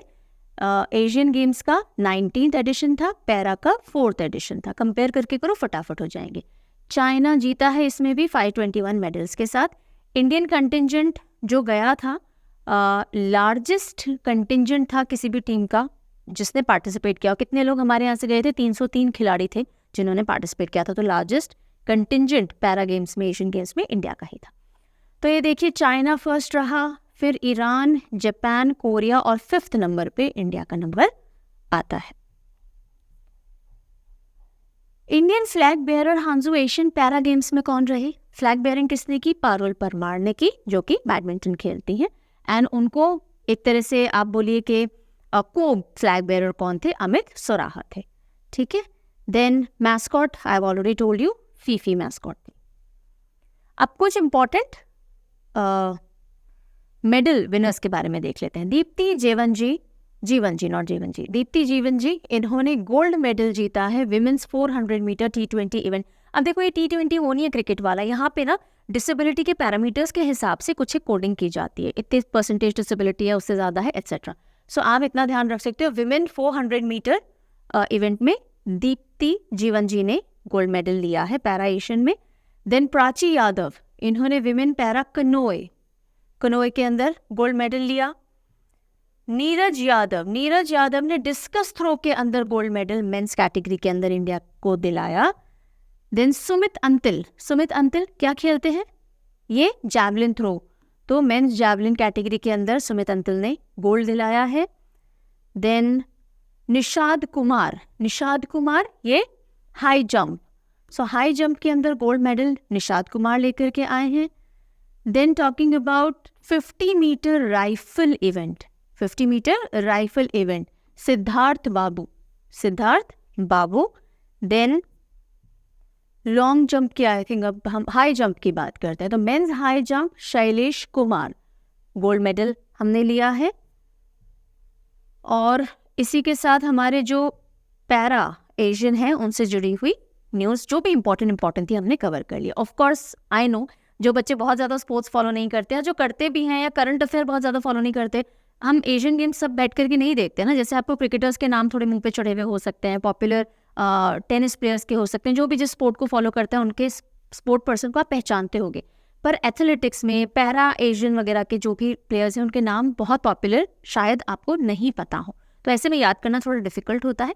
लेकिन जैसे जैसे आप करंट अफेयर थोड़ा फॉलो करोगे, इन लोगों के नाम रिपीटेटिव कहीं ना कहीं आते रहते हैं किसी ना किसी इवेंट में, तो आप समझ जाएंगे कौन से स्पोर्ट्स से जुड़े हुए हैं। नहीं तो आपको कोई ना कोई टेक्निक लगा करके इनको याद करना पड़ेगा, ठीक है। ओवर द ईयर्स में आपको टेक्निक लगवाते आ रही हूँ, अभी तो बहुत, ऑल्दो मैं सिर्फ 10% चीज़ें बताती हूँ, टेक्निक्स आर सो मेनी, पर जितना भी है लगाने की कोशिश किया कीजिए ताकि चीज़ें थोड़ा दिमाग में रुकेंगी। चलिए स्पोर्ट्स कैटेगरी से शॉर्ट न्यूज़ सेक्शन की तरफ बढ़ते हैं। Asian games, para Asian games हमने डिटेल में ले लिए हैं। Senior national archery championship will be held in Ayodhya, Uttar Pradesh 25 से 30 नवंबर को ये होने वाली है। तो सीनियर नेशनल आर्चरी चैंपियनशिप कहाँ होगी? अयोध्या के अंदर खेली जाएगी, तीरंदाजी। देन आईसीसी ने सचिन तेंदुलकर जी को ग्लोबल एम्बेसडर बनाया है वर्ल्ड कप 2023 का। At the same time India one SAFF south Asian football federation under 19 championship. अगर कोई भी इंटरनेशनल चैंपियनशिप इंडिया जीतता है, वो अंडर 19 में हो, 23 में हो, 21 में, डजंट मैटर, अगर जीती है तो वो इंपॉर्टेंट हो जाएगी। और हमने हराया पाकिस्तान को। ये कहाँ हुआ फिनाले? काठमांडू, नेपाल के अंदर खेला गया। All right, and then global governing body of athletics, that is world athletics जो है, उन्होंने नॉमिनेट किया है नीरज चोपड़ा को as men's athlete of the year या for the men's athlete of the year award 2023, और पहले भारतीय हैं जिनको इसके लिए नॉमिनेशन मिला है, and that man is Neeraj Chopra. All right, so with this we are done with very elaborative, काफ़ी सारी न्यूज़ थी। स्पोर्ट्स कैटेगरी की ख़त्म की है बिकॉज इस बार एशियन गेम्स हमने पूरे डिस्कस किए। अब हम चलते हैं लास्ट कैटेगरी की तरफ विच इज़ इंटरनेशनल न्यूज़, ठीक है। ओके, आगे बढ़े उससे पहले अगेन आपके लिए क्वेश्चन है। Amazon, Indus, Ganges, Irrawaddy, Tucuxi and Yangtze are 6 surviving species of, यानी ये जो 6 हैं ये किसकी सर्वाइविंग स्पीशीज हैं, यानी जीवित प्रजातियां हैं। इन चारों में से what is the right answer? क्या ये रिवर टर्टल्स हैं, क्रैब्स और डॉल्फिन हैं, या स्नेक या सांप है? If you know the answer write down in the comment section. International category में पहली न्यूज़ देखते हैं। Mohamed Muizzu elected president of Maldives. Maldives के नए प्रेसिडेंट कौन इलेक्ट हुए हैं? मोहम्मद मुइज़ू हुए हैं, और पीएम मोदी ने उनको कॉन्ग्रेचुलेट करते हुए मैसेज डाला था। कैसे याद रख सकते हैं? मालदीव्स जाएंगे, मज़े करेंगे, मज़े से मुइज़ू याद रखा जा सकता है। Arindam Bagchi appointed as India's ambassador to UN in Geneva. अब देखिए, इंडिया के permanent representative ambassador to United Nation Ruchira Kamboj है। ये जो पोजीशन है India's ambassador to UN and other international organisation in Geneva, ये अलग पोजीशन है, और इस पे अपॉइंट किया गया है अरिंदम बागची को। अरिंदम बागची जो कि अभी additional secretary in ministry of external affairs position संभाल रहे हैं, और वो किसको रिप्लेस करेंगे? वो रिप्लेस करेंगे इंद्रमणि पांडे जी को, ठीक है। So he will be taking over from him. Daniel Noboa becomes Ecuador's youngest ever president. Ecuador कहाँ है? ये रहा, साउथ अमेरिका में इक्वाडोर, और इसको मिले अपने यंगेस्ट एवर प्रेसिडेंट। कौन है? Noboa, Daniel Noboa, okay. Former businessman Christopher Luxon to become New Zealand's new Prime Minister. Christopher Luxon, आप CL लेके अपनी कैजुअल लीव्स लेकर के कहाँ घूमने जा रहे हैं? न्यूजीलैंड घूमने जा रहे हैं। तो CL और न्यूजीलैंड का एसोसिएशन बिठा सकते हैं। क्रिस्टोफर लक्सन न्यूजीलैंड के अगले प्राइम मिनिस्टर बनेंगे। Robert Fico has been appointed prime minister of Slovakia for the 4th time. ये है स्लोवाकिया, यूरोपियन कंट्री है। स्लोवाकिया के 4थी बार प्राइम मिनिस्टर कौन बन रहे हैं? रॉबर्ट फीको बन रहे हैं। तो रोबोट जो होता है बहुत स्लो वॉक करता है, ऐसे करके रोबोट, रॉबर्ट फीको, स्लोवाकिया, आप याद रख सकते हो। इंद्रमणि पांडे जी, ध्यान है जो अभी हमने बोला था India's representative to UN in Geneva, तो इंद्रमणि पांडे हैं, इनको रिप्लेस किया जाना है। तो ये अब कहाँ जाएंगे? ये Indramani Pandey ji will be the next secretary general of BIMSTEC. ये बनेंगे सेक्रेटरी जनरल बिम्स्टेक के, और ये पहले इंडियन ऑफिशियल होंगे जो कि इस पोजीशन को होल्ड करने वाले हैं. What is BIMSTEC? Bay of Bengal initiative for multi sectoral technical and economic cooperation. BIMSTEC कौन कौन से देश हैं जो इसका हिस्सा होते हैं? बे ऑफ बंगाल के आसपास वाले देश हो जाएंगे, बांग्लादेश, भूटान, इंडिया, म्यांमार. अच्छा, ये भूटान और नेपाल बे ऑफ बंगाल के पास नहीं है पर ये इसके मेंबर्स हैं, श्रीलंका एंड थाईलैंड. तो ये सब बिम्स्टेक कंट्रीज हैं और इसके सेक्रेटरी जनरल अगले कौन बनेंगे? इंद्रमणि पांडे जी बनेंगे, पहले Indian to be holding this position. BIMSTEC एक रीजनल ऑर्गेनाइजेशन है. अगर आप स्टैटिक जीके का कोर्स पढ़ रहे हो मेरे साथ में तो वहाँ पे एक लेक्चर मैंने पूरा इंटरनेशनल रीजनल ऑर्गेनाइजेशन का ले रखा है. वो फ्री लेक्चर है, सारे बच्चे जाकर के देख सकते हैं. तो please go and watch that lecture on Parcham app static GK course. वहाँ पे सारी हमने रीजनल ऑर्गेनाइजेशन और इंटरनेशनल ऑर्गेनाइजेशन डील किया. वहाँ हमने बिम्स्टेक को भी पढ़ा था जो कि जून 1997 में एग्जिस्टेंस में आई थी और ये ढाका के अंदर हेडक्वार्टर्ड है. Then ISB professor Sarang Dev appointed by WHO on its TB advisory group. Tuberculosis का जो एडवाइजरी ग्रुप है WHO का, उसके ऊपर इंडियन प्रोफेसर सारंग देव को भी अपॉइंट किया गया है. बस ये इतना ही ध्यान रखने वाली बात है. Sultan Ibrahim Sultan Iskandar. Sultan Ibrahim Sultan Iskandar ये कौन होंगे? ये मलेशिया के अगले किंग होंगे. He will be the next and 17th king. Sultan Ibrahim Sultan Iskandar कहाँ के? मलेशिया के. और अगले साल जनवरी 31 को ये अपनी पोजीशन लेंगे. मलेशिया के अंदर ऐसा सिस्टम है कि जो हेड्स होते हैं 9 रॉयल फैमिलीज की, वही रोटेशन के अंदर जो किंग हैं वो बनते हैं और कितने टाइम के लिए? 5-5 साल के लोग किंग बनते हैं. तो अगले बनेंगे सुल्तान इब्राहिम सुल्तान इस्कंदर साहब. ठीक है जी, okay. Then Baba Saheb statue on American soil. Bharat के बाहर भीमराव अंबेडकर जी की सबसे बड़ी स्टैच्यू कहाँ अनवील करेगा इंडिया? कहाँ होने वाली है? मैरीलैंड, नॉर्थ अमेरिका, USA के अंदर इसको अनवील किया जाना है. 19 फीट की ये स्टैच्यू है जिसको स्टैच्यू ऑफ इक्वालिटी नाम दिया गया है और राम सुतार जी ने ही इसको बनाया, जिन्होंने इंडिया के अंदर स्टैच्यू ऑफ यूनिटी है ना सरदार वल्लभ भाई पटेल जी की, उसको भी इन्होंने ही बनाया है. तो largest statue of BR Ambedkar Saheb outside of India in Maryland, USA, it will be unveiled. इसी के साथ कुछ स्टैटिक पॉइंट देख लीजिए कि इस बार 132nd birth anniversary BR Ambedkar ji की सेलिब्रेट की गई अप्रैल 14 को हम भीमराव अंबेडकर जयंती भी मनाते हैं. He was the first minister of law and justice of independent India. साथ ही चेयरमैन रहे ड्राफ्टिंग कमेटी के of the constituent assembly. Russia delivers uranium for Bangladesh Rooppur nuclear power plant. तो सीधा सवाल एक ये बन सकता है कि रूपपुर न्यूक्लियर पावर प्लांट कौन से कंट्री के अंदर इसके ऊपर काम चल रहा है या कौन सी कंट्री से एसोसिएटेड है? तो बांग्लादेश से एसोसिएटेड है और उसी के लिए रशिया ने अभी डिलीवर किया है यूरेनियम बांग्लादेश को. सो बेसिकली ये जो रूपपुर न्यूक्लियर पावर प्रोजेक्ट है ये रशिया की मदद से वहाँ पे बन रहा है और उसमें जो भी चीज़ें लगेंगी वो भी रशिया ही प्रोवाइड करवाने वाला है. और इसकी जो फर्स्ट यूनिट है वो 2024 में ऑपरेशनल होना एक्सपेक्टेड है. इसके लिए 11.38 बिलियन US$ का लोन सैंक्शन किया है रशिया ने बांग्लादेश को, जो कि वो रीपे कर सकता है 2027 तक. ठीक है, ये जब प्लांट ऑपरेशनल हो जाएगा तो Bangladesh 33rd nuclear powered country बन जाएगा. यूरेनियम, क्योंकि हमने बात की न्यूक्लियर पावर प्लांट की तो उसमें यूरेनियम यूज़ किया जाता है एज रॉ मटेरियल. तो uranium is a radio active chemical element. Atomic number क्या होता है इसका? 92. और ये एक्टिनाइड सीरीज के अंदर आता है. कौन सी सीरीज? एक्टिनाइड सीरीज के अंदर. नेचुरली अकरिंग यूरेनियम जो होता है उसमें 99% यूरेनियम 238 आइसोटोप और 1% यूरेनियम 235 आइसोटोप देखा जाता है. एंड लाइटेस्ट फॉर्म जो यूरेनियम का है साइंटिस्ट ने डेवलप किया है उसको कहा गया है यूरेनियम 214. और ये कहाँ डेवलप हुआ? चाइना के अंदर इसको डेवलप किया गया है.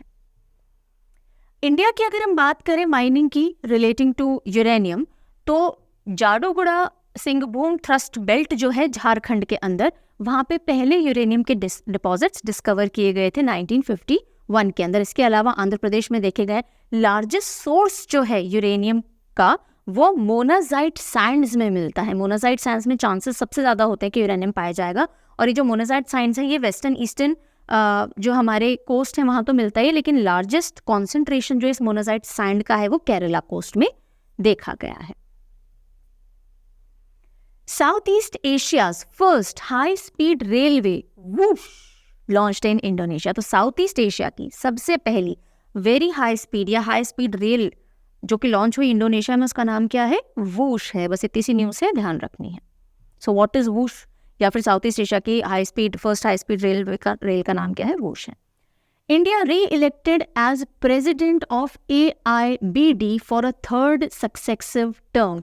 भारत को लगातार तीसरी बार AIBD का अध्यक्ष चुना गया है। नाउ क्वेश्चन आता है AIBD क्या है? सो Asia Pacific institute for broadcasting development. जैसे हम प्रसार भारती वगैरह की बात इंडिया में करते हैं, सो Asia Pacific institute for broadcasting development है, उसके प्रेसिडेंट के तौर पे इंडिया री इलेक्ट हुआ है और जनरल कॉन्फ्रेंसेस की, ठीक है।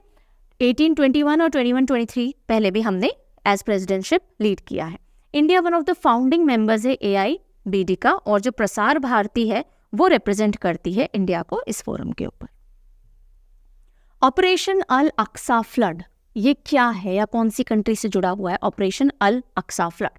तो इजराइल पैलेस्टीन कॉन्फ्लिक्ट जो था वो एस्केलेट हो गया, यानी बढ़ गया, क्योंकि जो आर्म्ड विंग है हमस ने लॉन्च किया था ऑपरेशन अल अक्सा फ्लड, ठीक है, जिसके तहत 5000 से भी ज्यादा रॉकेट्स इजराइल के ऊपर छोड़े गए और बदले में फिर इजराइल ने अपनी कार्यवाही की इस तरह से। तो ऑपरेशन अल अक्सा फ्लड किससे रिलेटेड है? हमस से रिलेटेड है, ठीक है।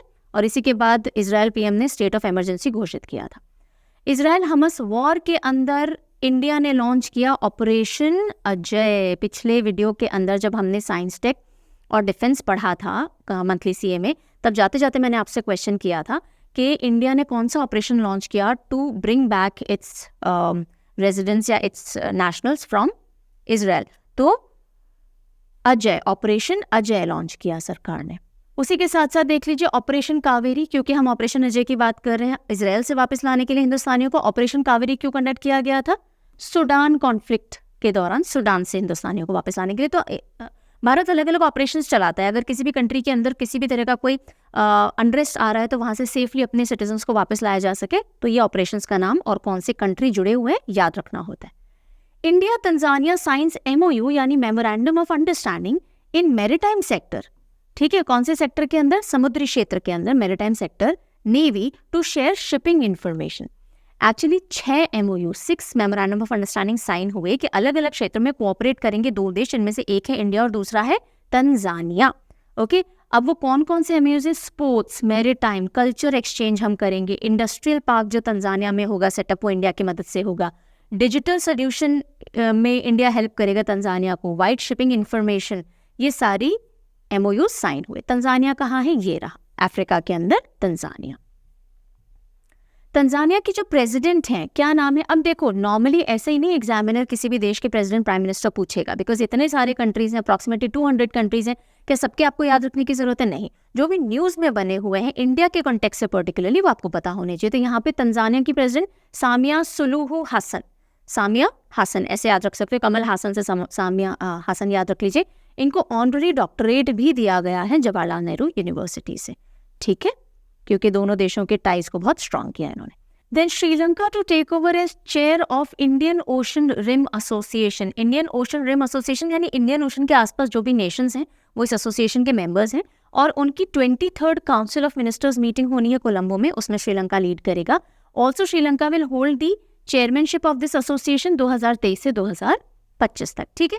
IORA यानी इंडियन ओशन रिम एसोसिएशन में 23 मेंबर स्टेट्स और 11 डायलॉग पार्टनर्स हैं जो इंडियन ओशन के आसपास वाले हैं। ये मैप से आप समझ सकते हो, this is all Indian ocean, और इसके रिम पे यानी इसके बाउंड्री पे जो बने हुए हैं।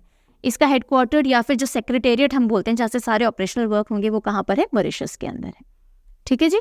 चलिए, तो इस एरिया के अंदर maritime security, cultural exchanges, cooperation को बढ़ाने के लिए IORA को एग्जिस्टेंस में लाया गया था। Bangladesh inaugurated 82 kilometre Padma bridge rail link. Padma bridge rail link कहाँ पर है? बांग्लादेश में है, और उसका हाल ही में इनॉग्रेशन किया गया।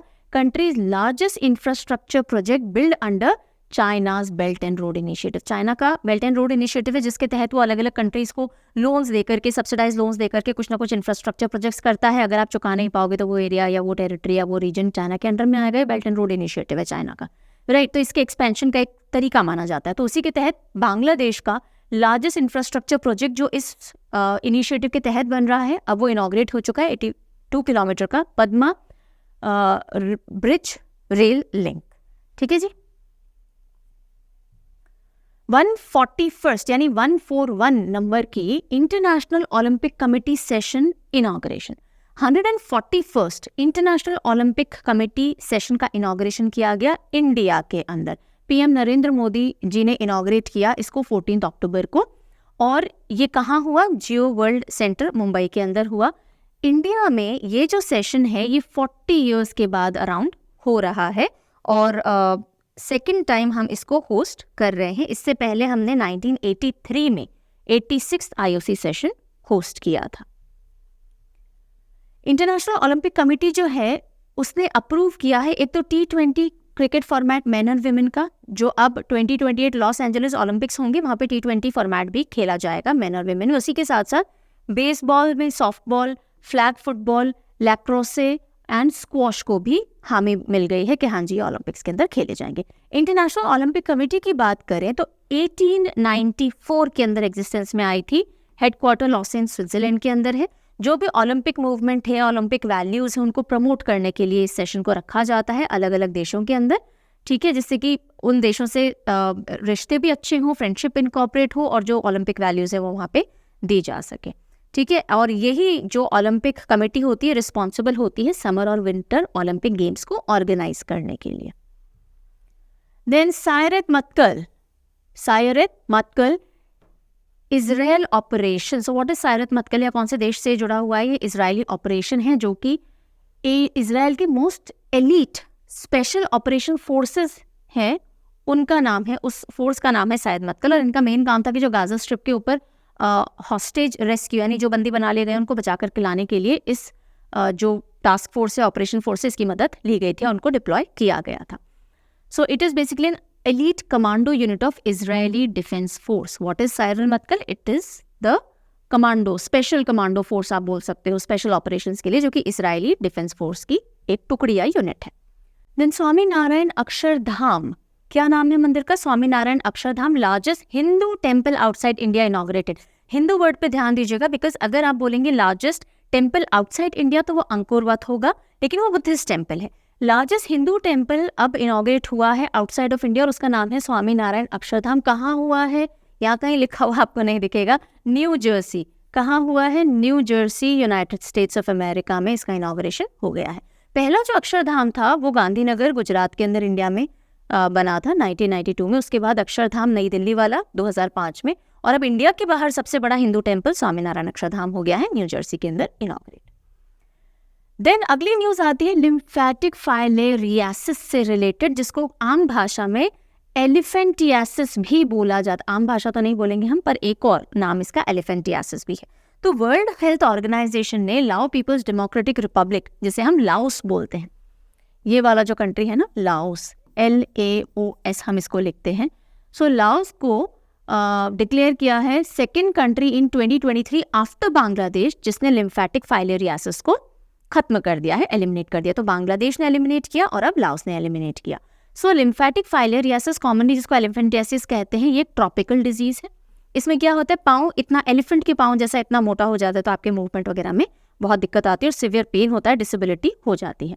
ये क्यों होता है? फाइलेरियल पैरासाइट की वजह से होता है।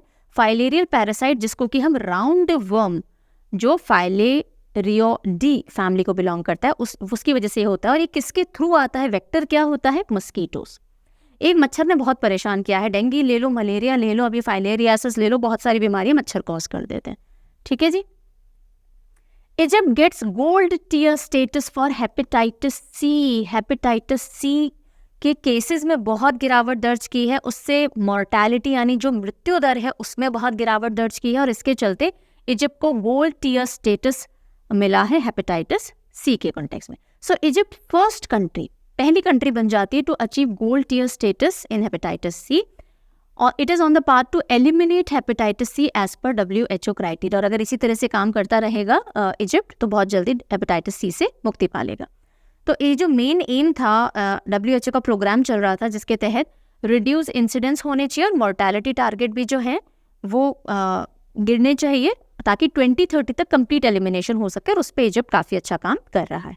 हेपेटाइटिस सी की बात करें तो ये एक वायरल इन्फेक्शन है। कौन सा इन्फेक्शन है? वायरल इन्फेक्शन है। और किसको अफेक्ट करता है? ये लिवर को अफेक्ट करता है। वेरी इंपॉर्टेंट, ध्यान दीजिएगा। वर्ल्ड हेल्थ समिट 2023, अब ये कहाँ से आ गया बीच में, जस्ट अ मिनट। ओके, इसी न्यूज़ के साथ में कुछ एडिशनल पॉइंट है जो कि जुड़े हुए थे। सो वर्ल्ड हेल्थ समिट 2023 हुआ, और ये कहाँ हुआ, बर्लिन जर्मनी के अंदर हुआ 15 to 17 अक्टूबर। इसकी थीम क्या रही, इसकी थीम रही a defining year for global health action. Okay, तो ये जो इंटरनेशनल समिट्स होते हैं वो इंपॉर्टेंट हो जाते हैं, देख लेते हैं यहीं पे। नेक्स्ट हम आते हैं मॉन्ट्रिक्स कन्वेंशन पे। What is Montreux convention? So अभी जो ब्लैक सी है उसके आसपास के जो कंट्रीज हैं, 2 स्ट्रेट हैं जिनको मिलाकर के टर्किश स्ट्रेट्स कहा जाता है। वहाँ से उन बाउंड्री कंट्रीज के अलावा और कोई भी देश अपनी वॉरशिप्स वगैरह नहीं गुजार सकते। ये पावर मिली हुई है टर्की को मॉन्ट्रिक्स कन्वेंशन के तहत। और समझिएगा इसको, Turkish ministry of national development ने रिसेंटली अनाउंस किया कि वो सैंक्शंस लगाएगा अगर उसके जो पैसेजेस हैं वहाँ से कोई भी वॉरशिप्स गुजरती हैं ऐसे देशों की जो ब्लैक सी के आसपास हैं ही नहीं, मतलब जो ब्लैक सी के अराउंड नहीं है देश, कहीं और हैं, और वो अगर उन स्ट्रेट्स का इस्तेमाल करते हैं अपने वॉरशिप्स को मूव करने के लिए, तो टर्की उन देशों पे सैंक्शंस लगाएगा। ठीक है, तो अब भाई किस पावर में आकर के टर्की ये सैंक्शंस लगा रहा है? बिकॉज मॉन्ट्रिक्स कन्वेंशन ने उसको ये पावर दे रखी है। तो 2 स्ट्रेट है, एक है डार्डनल स्ट्रेट, एक है बॉस्फोरस स्ट्रेट। इन दोनों स्ट्रेट्स को मिला के हम टर्किश स्ट्रेट या ब्लैक सी स्ट्रेट कहते हैं। पहले इनकी पोजीशन देखिए ताकि कहानी समझ में आए। ये आपको टर्की दिख रहा है, ये आपको ब्लैक सी दिख रही है, यहाँ पे ये मेडिटेरेनियन सी है। तो ब्लैक सी को मेडिटेरेनियन सी से जोड़ने वाला एक तो ये है बॉस्फोरस स्ट्रेट, और एक यहाँ पे ये आता है डार्डनल स्ट्रेट। इन दोनों को मिला के टर्किश स्ट्रेट कहते हैं। ठीक है, पोजीशन समझ में आ गई? ओके, अब वापस आ जाओ। सो ये जो टर्की है उसके ऊपर कंट्रोल है टर्किश स्ट्रेट का अकॉर्डिंग टू 1936 मॉन्ट्रिक्स कन्वेंशन। ठीक है, अब क्या पावर आ जाती है कि भाई जो मर्चेंट वेसल हैं वो तो फ्रीडम एंजॉय करते हैं, लेकिन वेसल्स ऑफ वॉर जो हैं वो रेस्ट्रिक्शन सब्जेक्ट हो जाता है कि अगर आप ब्लैक सी के आसपास रहते हो तो आप अपने वॉर वेसल्स वगैरह को यानी शिप्स को यहाँ से ले जाओ, वरना आप लगाओगे तो हम सैंक्शंस लगाएंगे। ठीक है जी, चलिए। Then United Nations forum on forest, United Nation का फोरम ऑन फॉरेस्ट क्या है, कहाँ हुआ, क्यों हुआ? So ministry of environment, forest and climate change India की, yes, is organising country led initiative, जिसके as a part of United Nation forum on forest कब से कब तक इन्होंने ऑर्गेनाइज किया इंडिया ने? 26 से 28 अक्टूबर तक at forest research institute Dehradun Uttarakhand. तो हमारी जो ministry environment, forest and climate change की, उसने एक United Nation forum on forest change UNFF जो है, UNFF है, उसको ऑर्गेनाइज किया फॉरेस्ट रिसर्च इंस्टीट्यूट देहरादून में। तो यहाँ पे एक और पॉइंट आ जाता है, फॉरेस्ट रिसर्च इंस्टीट्यूट कहाँ है? देहरादून उत्तराखंड के अंदर है। इसका मेन एम क्या था कि भाई जो हमारा फॉरेस्ट मैनेजमेंट है, कॉन्जर्वेशन है, उसके ऊपर बातचीत करना, उसके ऊपर स्टेप्स उठाए जा सके, ताकि इंडिया फाउंडिंग मेंबर है UNFF का। और इसी के साथ साथ अगला एक समिट है जो आप देख लो, वो न्यूज़ वहीं पर खत्म हो गई। ठीक है, फिर आता है 3 बेसिन समिट। 3 बेसिन समिट कहाँ होस्ट हुआ? ब्राज़ाविली, रिपब्लिक ऑफ कॉन्गो में। ठीक है, पहला पॉइंट ये है, 3 बेसिन समिट कॉन्गो के अंदर हुआ। साउथ साउथ गवर्नेंस, 3 इकोसिस्टम को बचाने, कंजर्व करने के लिए ये समिट हुआ, ताकि साउथ साउथ कोऑपरेशन हो सके। ये जो आप देख रहे हो, जो एरियाज पॉइंटेड हैं, इन्होंने पार्टिसिपेट किया इस समिट में। यहाँ के जो भी जो फॉरेस्ट एरियाज है, इकोसिस्टम्स है, जैसे कि Amazon, Congo, Borneo, Mekong and south east Asia. So Amazon, Congo, Borneo, Mekong, ये जो इकोसिस्टम्स हैं, इनको कंजर्व करने के लिए, फ्लरिश करवाने के लिए समिट हुआ। और ये जो रीजन्स है ना, ये 80% वर्ल्ड के रेन फॉरेस्ट कंटेन करते हैं, जो कि 2/3 बायोडाइवर्सिटी लिए हुए हैं। दुनिया के 80% रेन फॉरेस्ट इन्हीं एरियाज में है, 2/3 बायोडाइवर्सिटी यहीं पे है। तो इनको कंजर्व करना बहुत इंपॉर्टेंट है। पर्पस क्या था? रिस्टोर कीजिए ये जो पूरा टेरेस्ट्रियल और एक्वेटिक इकोसिस्टम है इन रीजन्स का, जो कि अराउंड 350 मिलियन हेक्टर्स को घेरे हुए हैं। ठीक है जी, चलिए। ये क्वेश्चन जो मैंने आपसे पूछा था उसका आंसर यहाँ आपको मिल रहा है, रिवर डॉल्फिन हैशटैग। ये तो चलिए, government sign global declaration for river dolphin. तो एक ग्लोबल डिक्लेरेशन साइन करवाया गया रिवर डॉल्फिन्स के चलते। तो वो जो मैंने आपको कुछ स्पीशीज़ के नेम बताए थे, वो रिवर डॉल्फिन की 6 सर्वाइविंग स्पीशीज़ हैं। सिर्फ यही पूरी दुनिया में बची हैं। अब इससे ज़्यादा और कोई स्पीशीज़ रिवर डॉल्फिन्स की नहीं बची है। तो global declaration for river dolphins, अब जो ये 6 स्पीशीज़ बची है इनको बचाने के लिए, ये और प्रोपोगेट कर सकें, ये और फ्लरिश कर सकें, इसके लिए ये डिक्लेरेशन साइन करवाया गया। Preserving world's 6 remaining river dolphin species, और 14 नेशंस हैं जहाँ पे ये स्पीशीज़ आज भी पाई जाती हैं, और वो कौन कौन से हैं? Bangladesh, Bolivia, Brazil, Cambodia, Colombia, Ecuador, India, Nepal, Pakistan, Peru, Venezuela. ठीक है, तो कैसे किया जाए इनका बचाव, इनका कंजर्वेशन? वाटर क्वालिटी इंप्रूव की जाए, प्रोटेक्टेड एरियाज बनाए जाए, ओवर फिशिंग को रोका जाए, जो वहाँ की लोकल कम्युनिटीज़ हैं उनको शामिल किया जाए ताकि हम इन एनिमल को बचा सकें। रिवर डॉल्फिन के बारे में देख लेते हैं। ये फ्रेश वाटर एक्वेटिक मैमल है that are related to whales. किससे रिलेटेड है? ये वेल से रिलेटेड है, ऑर्डर सीटेसी।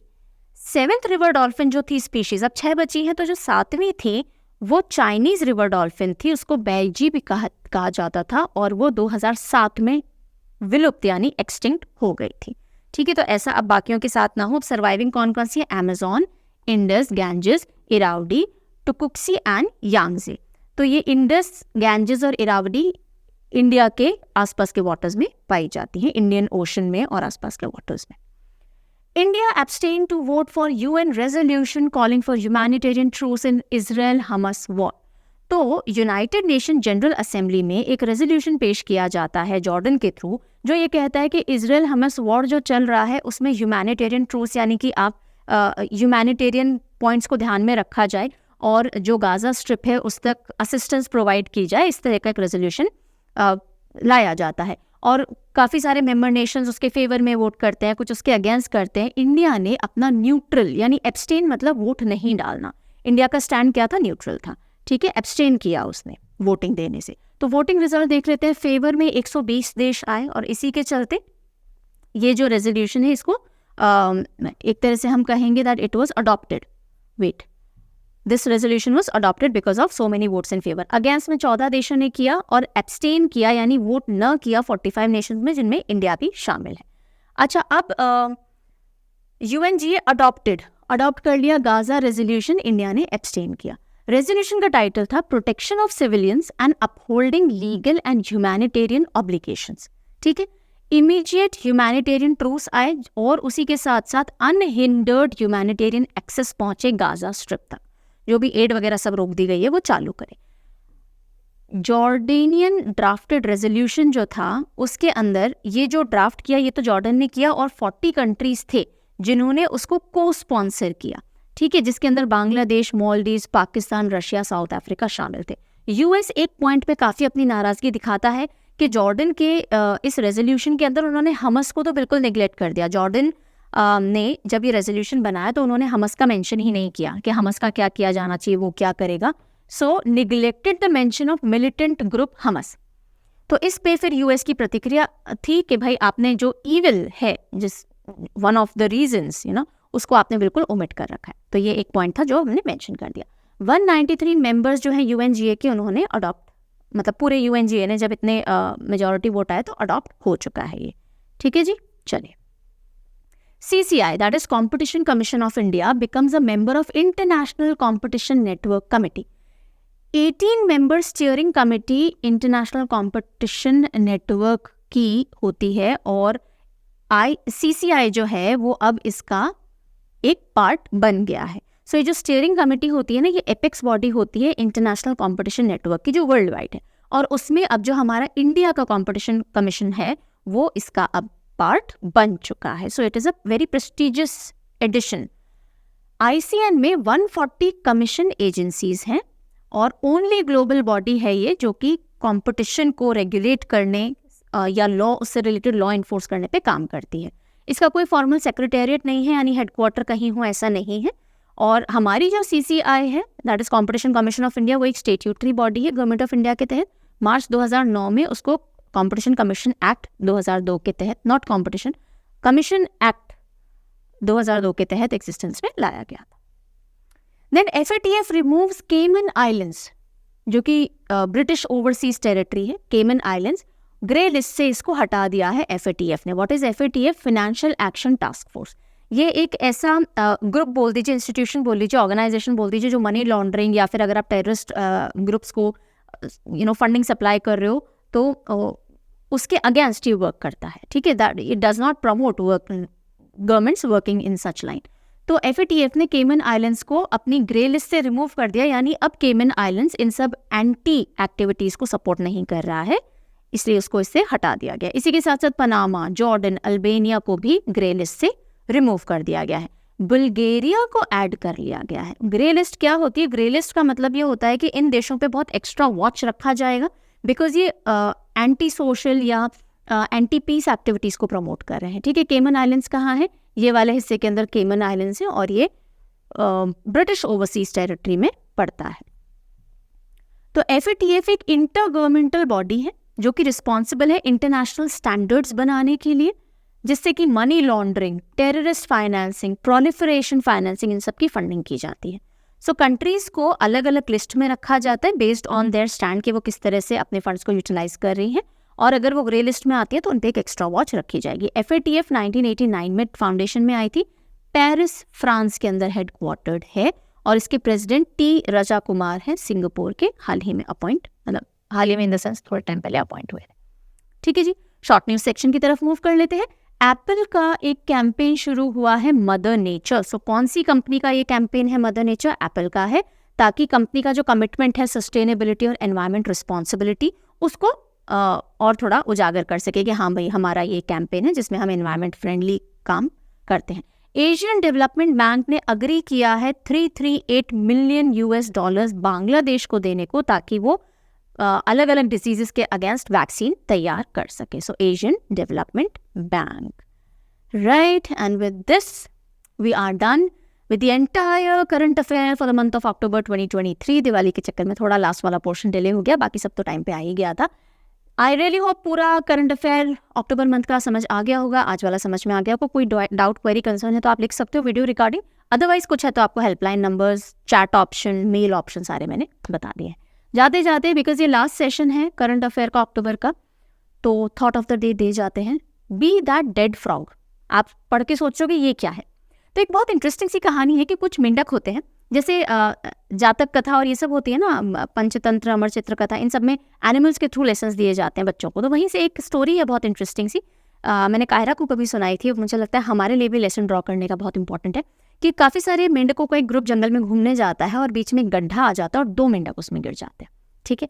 अब सारे मेंढक बाकी जो हैं यंगस्टर्स हैं, जैसे कि कॉलेज स्कूल में होते हैं, सब घेरा बना लेते हैं। जो उन 2 मेंढकों के दोस्त थे वो उनको चीयर करते हैं, कम ऑन आ जाओ, निकल जाओगे, पॉसिबल है, बहुत गहरा गड्ढा था। और बाकी सब जो थे उनमें से कुछ लोग उनका मजाक उड़ा रहे, अरे देख के नहीं चल सकते हो, कहाँ गिर गए, अरे नहीं होगा भाई, नहीं होगा, अब तो गए तुम, अब यहीं पड़े रहो, हम आगे निकल जाएंगे। तो सब कुछ ना कुछ अपनी तरफ से कंट्रीब्यूट कर रहे हैं। एक मेंढक बेचारा, उस पर ये लोगों की बुलिंग और नेगेटिव कमेंट्स इतना असर डालते हैं कि वो जो कोशिश किए जा रहा था वो एकदम एंग्शियस होने लग जाता है, परेशान होने लग जाता है, नर्वस होने लग जाता है, हार मानने लग जाता है, और वो कितनी भी कोशिश कर रहा है पर अब वो कूद ही नहीं पा रहा, और वो रोने परेशान होने लग गया, और काफ़ी दिनों बाद उसकी डेथ हो जाती है, ठीक है। दूसरा जो मेंढक था वो कूदे जा रहा है और उसको दिख रहा है, अरे सब ऐसे बोल रहे थे, अरे अरे अब तो कुछ नहीं होगा, वेरी गुड, और कुछ दोस्त बोल रहे थे, अरे अरे शाबाश शाबाश, कर सकते हो। तो वो उनको देखता गया और जोर जोर से उछलने लग गया। उसके फ्रेंड एक्साइटेड हो रहे हैं, वाह ये मेहनत तो कर रहा है। दूसरा मेंढक कुछ नहीं कर रहा था, वो लेटर ऑन मर गया। तो ये मेंढक जो था जिसने मेहनत नहीं रोकी, उछलता गया, वो फाइनली बाहर आ गया, ठीक है। अब बाद में दूसरे लोगों ने उससे पूछा, इशारों में या जैसे भी, कि भाई how did you do it, वो तो मर गया, तुम कैसे कर पाए। तो उसके दोस्तों ने और उसने बताया, मैं सुन नहीं सकता। उसके दोस्तों ने बोला, इसको समझ नहीं आ रहा था तुम चीयर कर रहे हो या बुली कर रहे हो, क्योंकि तालियां पीटना, हाथ जोश जोश से तुम बोल रहे थे, तो उसने तुम्हारी बुली पे ध्यान नहीं दिया, बिकॉज वो सुन नहीं सकता कुछ भी, तो तुम्हारा नेगेटिव भी नहीं सुन सकता, और क्योंकि हम तो दोस्त हैं, हमारा पॉजिटिव उसको दिख रहा है और तुम्हारा भी वो पॉजिटिव ही समझ रहा था। सो बी दैट डेफ फ्रॉग।